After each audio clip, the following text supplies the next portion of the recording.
Good morning guys, welcome to our channel VP Pathshala. आइए तो आज अपन अध्ययन करते हैं गंगा नदी तंत्र के बारे में। आज मैं लेके आई हूँ आपके लिए गंगा नदी तंत्र। गंगा नदी तंत्र। इससे पहले अपन ने अध्ययन कर लिया था सिंधु नदी तंत्र का। हिमालय से निकलने वाली 3 बड़ी नदियों में सबसे पहले अपन ने पश्चिमी जो नदी तंत्र है सिंधु नदी तंत्र, उसका अध्ययन कर लिया है। उसके बाद में अपना नदी तंत्र जो अपने भारत में बहने वाली सबसे बड़ी नदी है और अपने भारत की सबसे पवित्र नदी भी है, और वो नदी कौन सी है? गंगा नदी, जिसका अपन अध्ययन करेंगे। अब गंगा नदी इतनी पवित्र है कि इसके बारे में जवाहरलाल नेहरू ने एक लाइन बोली थी, एक पंक्ति बोली थी। किसने? जवाहरलाल नेहरू ने। जवाहरलाल नेहरू ने। और क्या कहा था कि स्रोत से लेके सागर तक, स्रोत से लेके सागर तक, भारत के प्राचीन काल से लेके आधुनिक काल तक, प्राचीन काल से लेके आधुनिक काल तक गंगा क्या है? भारत की सभ्यता की कहानी है। यानी स्रोत से लेके सागर तक, प्राचीन काल से लेके आधुनिक काल तक गंगा नदी जो है वो भारत की सभ्यता की कहानी है। और ये पंक्तियाँ किसने बोली थी? जवाहरलाल नेहरू ने। किसके लिए बोली थी? गंगा नदी के लिए। अब देखिए, इससे हमें पता चलता है कि हमारी जो गंगा नदी है वो सबसे पवित्र और माना भी जाता है। गंगा नदी को सबसे पवित्र नदी माना भी जाता है। और ये कहाँ से निकलती है, किस प्रकार चलती है, कौन कौन सी इसकी सहायक नदियाँ हैं, उनका आज अपन अध्ययन करते हैं।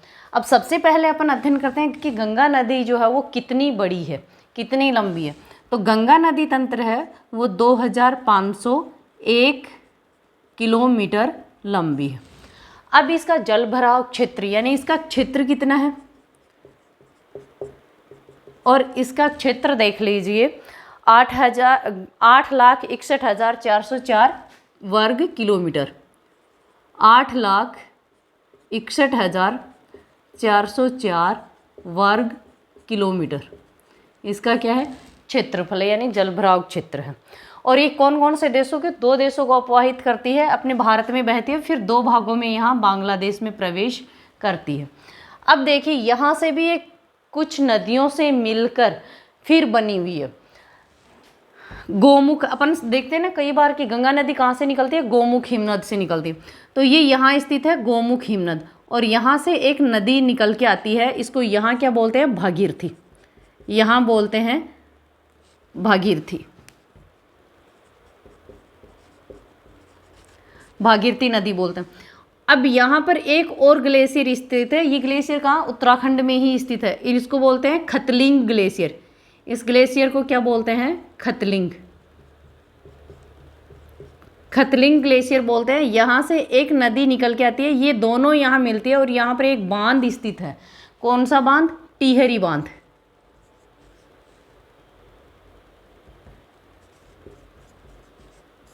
टिहरी बांध स्थित है। अब देखिए, इस नदी को क्या बोलते हैं? भिलांगना।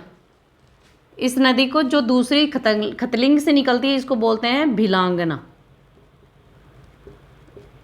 भिलांगना नदी बोलते हैं। ये दोनों नदियाँ मिलती हैं टिहरी बांध के बाद में, पास में, और उसके बाद में भागीरथी नाम से ये आगे चलती है। अब इधर से कुछ नदी तंत्र और निकल के आते हैं। देखिए, यहाँ एक ये पर्वत श्रेणी दिख रही है, इसको क्या बोलते हैं? सतोपंथ। सतोपंथ श्रेणी या बद्रीनाथ ग्लेशियर। और यहाँ से एक नदी ये निकलती है। इसके बाद में ये पर्वत श्रेणी है कामेत। कामेत से एक नदी इस प्रकार निकलती है, और यहाँ आके क्या करती हैं? ये 2 नदियाँ आपस में मिल जाती हैं।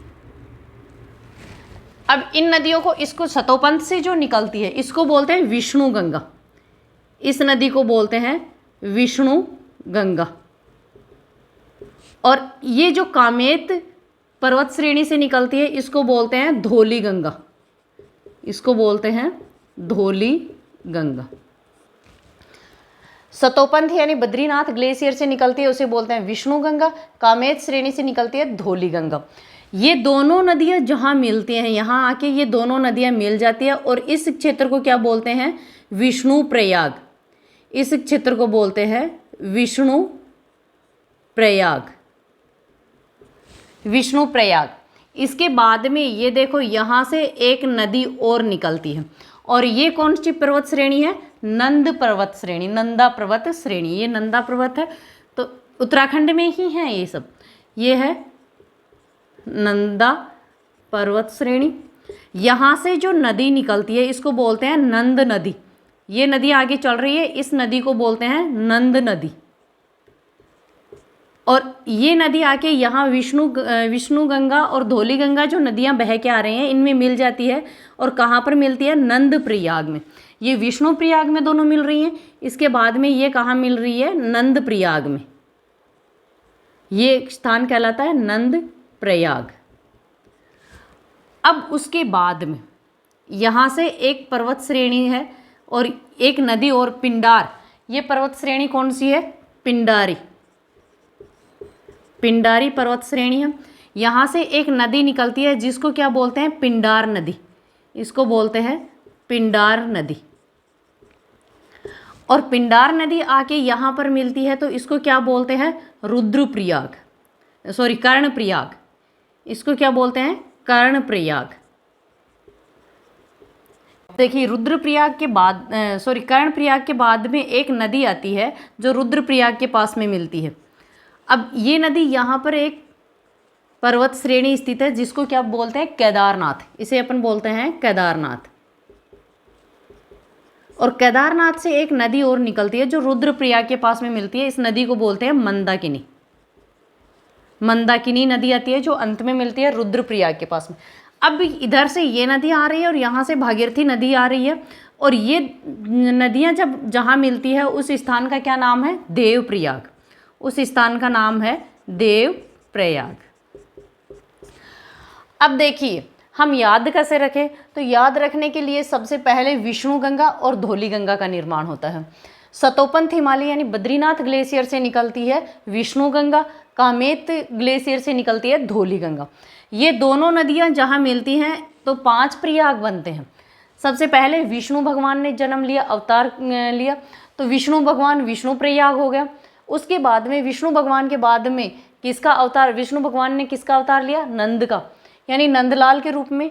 नंद किसको बोलते हैं? कृष्ण जी को। नंद के रूप में अवतार लिया तो कौन सा प्रयाग हो गया? नंद प्रयाग। नंद नदी जहाँ मिलती है वहाँ नंद प्रयाग। नंद प्रयाग के बाद में जैसे ही कृष्ण जी ने अवतार लिया तो उन्होंने कानों में क्या पहले?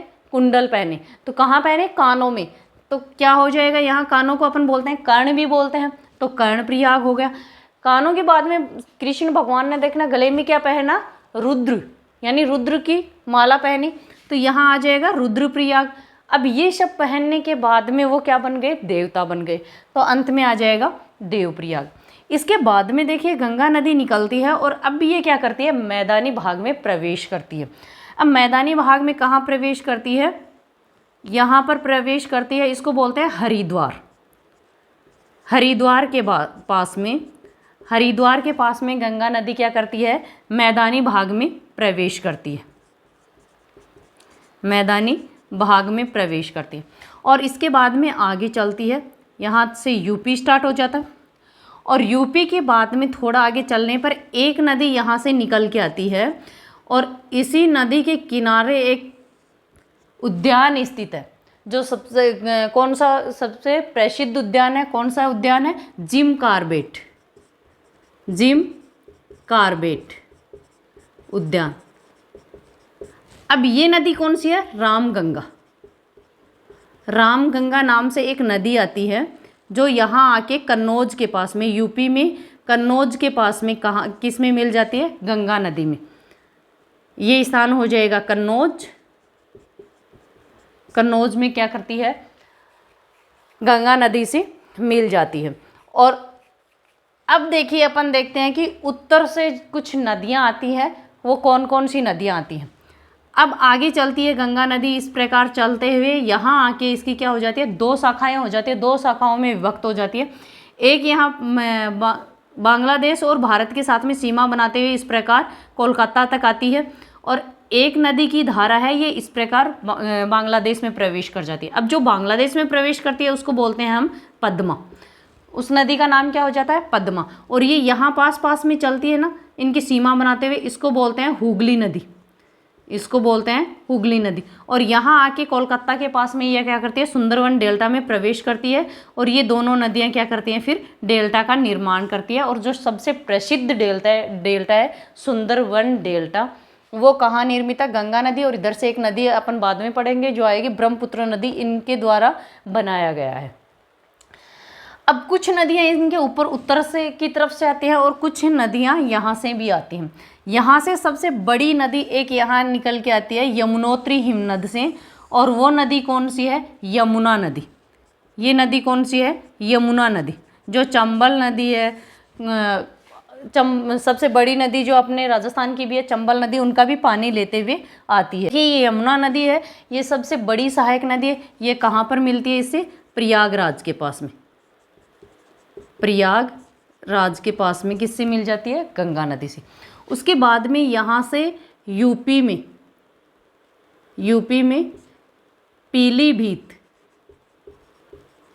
पीलीभीत ये कहाँ पड़ता है? यूपी में। और यहाँ पर एक झील स्थित है, इस झील को क्या बोलते हैं? फुल्लर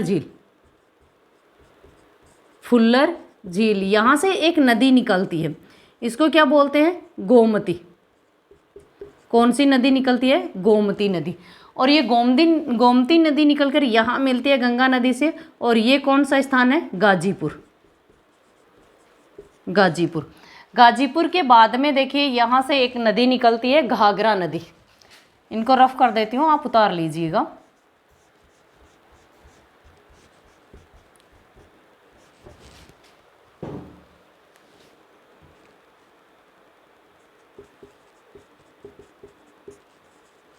ये है अपनी गोमती नदी।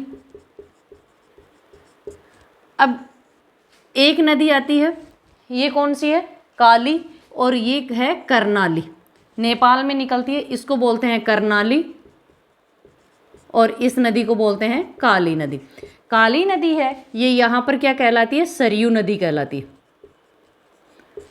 महाभारत में भी आपने सरयू का नाम सुना होगा, तो यही है वो सरयू नदी। इसके बाद में ये यहाँ पर कहलाती है नेपाल और भारत की सीमा के पास में ये शारदा नदी भी कहलाती है। शारदा नदी कहलाने के बाद में जैसा ही ये भारत में प्रवेश करती है तो यहाँ पर ये कौन सी नदी कहलाती है? घाघरा नदी। ये घाघरा नदी कहलाती है। और ये आकर यहाँ पर क्या करती है?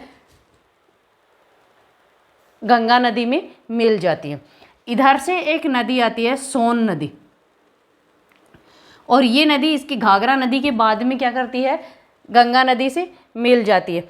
अब सोन नदी जहाँ पर मिलती है वो स्थान क्या है? पटना। सोन नदी जहाँ पर मिलती है इस स्थान को बोलते हैं, ये बिहार में आ जाती है, बिहार में इसे बोलते हैं पटना। सोन नदी बिहार में मिलती है पटना में, और घाघरा नदी मिलती है छपरा में। ये स्थान है छपरा। इसके बाद में दो नदियाँ और आती हैं। एक नदी आती है गंडक नदी जो नेपाल से निकलती है और यहाँ आके सोनपुर के पास में किससे मिल जाती है? गंगा नदी से। सोनपुर जो है वो भारत का सबसे बड़ा पशु मेला भी है। कहाँ लगता है? सोनपुर में लगता है। ये है गंडक नदी, ये मिलती है सोनपुर में। और यहाँ पर एक नदी मिलती है कोसी नदी, जिसे क्या बोलते हैं? बिहार का शोक बोलते हैं। अब यहाँ दार्जिलिंग से एक नदी और निकलती है, दार्जिलिंग से एक नदी और निकलती है, और ये सबसे अंतिम सहायक नदी है। उत्तर की तरफ से आने वाली गंगा की सबसे अंतिम सहायक नदी है, इसको बोलते हैं महानंदा। महानंदा नदी सबसे अंतिम सहायक नदी भी है उत्तर की तरफ से आने वाली। ये जहाँ मिलती है ये स्थान है फरक्का बैराज। कोसी नदी जहाँ मिलती है ये है कुर्सेल के पास में मिलती है। अब यहाँ आके ये दो धाराओं में बट जाती है, एक हुगली और एक पद्मा। यहाँ पर छोटा नागपुर के पास में एक नदी निकलती है और इस नदी को बोलते हैं दामोदर नदी। ये सबसे अंतिम नीचे की तरफ से मिलने वाली गंगा नदी में सबसे अंतिम नदी है। ठीक है, इन सब नदियों की ट्रिक लेके आऊँगी। जब तीनों नदी तंत्र हो जाएंगे तब तीनों की एक साथ ट्रिक के माध्यम से बता दूंगी कि इनकी सहायक नदियाँ कौन सी हैं, किस प्रकार अपन अध्ययन करें। ओके।